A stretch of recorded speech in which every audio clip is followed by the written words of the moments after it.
Welcome back to the Ecotelligent Software training videos. We are going to be discussing the organization management inspection forms. Before we dive into that, I find it helpful to show you what those inspection forms are and how they're going to be used out in the field. So to do that, we're going to first click into our Proposals app. We'll probably be picking up right where we left off from the previous video in the demo house that we made. If you need to move around to a different address, as a reminder, once you open the proposals, you would select the address from the project selection here.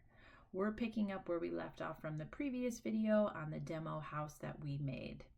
So in the field, if you're using the app in the mobile version, when you open up the proposal, you would land on the house page here.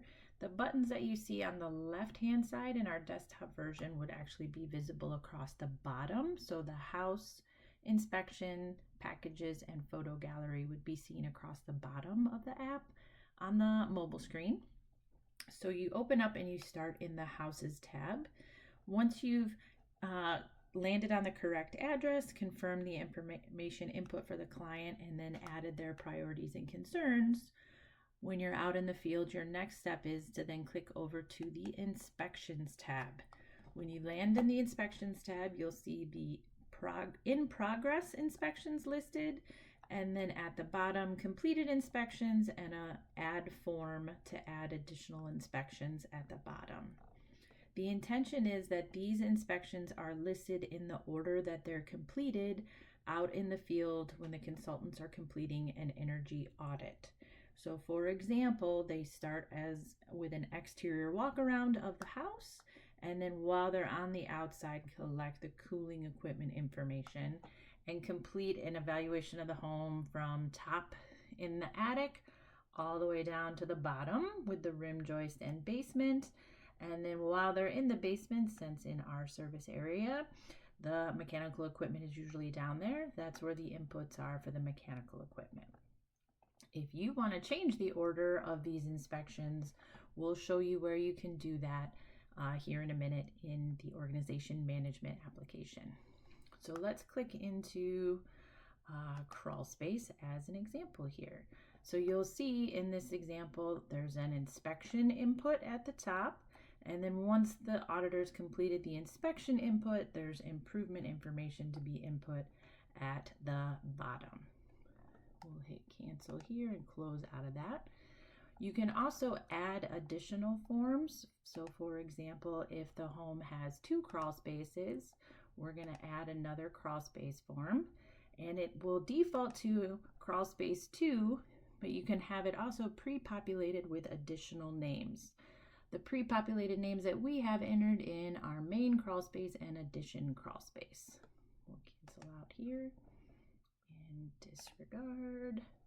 Okay, so that kind of shows you how those items are used out in the field. Let's click on the 9 box at the bottom to get us back to our app gallery, and we're going to click into organization management. In organization management, we're then going to go to the upper left and click on our inspection forms. We're already landed here, and this is where you can see those forms, and they're listed in the order that we just showed in the proposal. But let's say you want to do things in a different order for your organization. If you wanted to change the order of the crawl space and have it be after the overhang, for example, you can click into that here. It will show to the right, and we want to just click edit. You can change the order by changing the number listed here. If you remember, when we also added that second crawl space form, there were suggested names, and we had main and addition as our 2 suggested names. If you want to add additional suggested names that fit the common language for your organization, do that here in that field. We have it set up so that the crawl space is automatically shown anytime a new proposal is added. If there's ones that you want to hide that are only used every so often, you could turn that off as an example right here. Typically, for inspections, we don't limit the number that people can add unless it's for strict input purposes. Like we only have 1 indoor air quality readout, so we limit that one. but typically we allow more than one inspection per project. And then do we want to automatically add it to a QAC? Typically, no. That's reserved for combustion appliances, retesting, and blower door testing as an example. All right, so we'll hit save here and we'll exit out. And then just to show you as an example, we can click on the blower door test and we can hit edit. And we want blower door test to show up on both the proposal as well as the QAC. So that's listed as a yes for both of those there. All right, hit cancel. Okay, that is where you can change the order of your inspection forms as well as the different naming that you want to have if additional forms are added.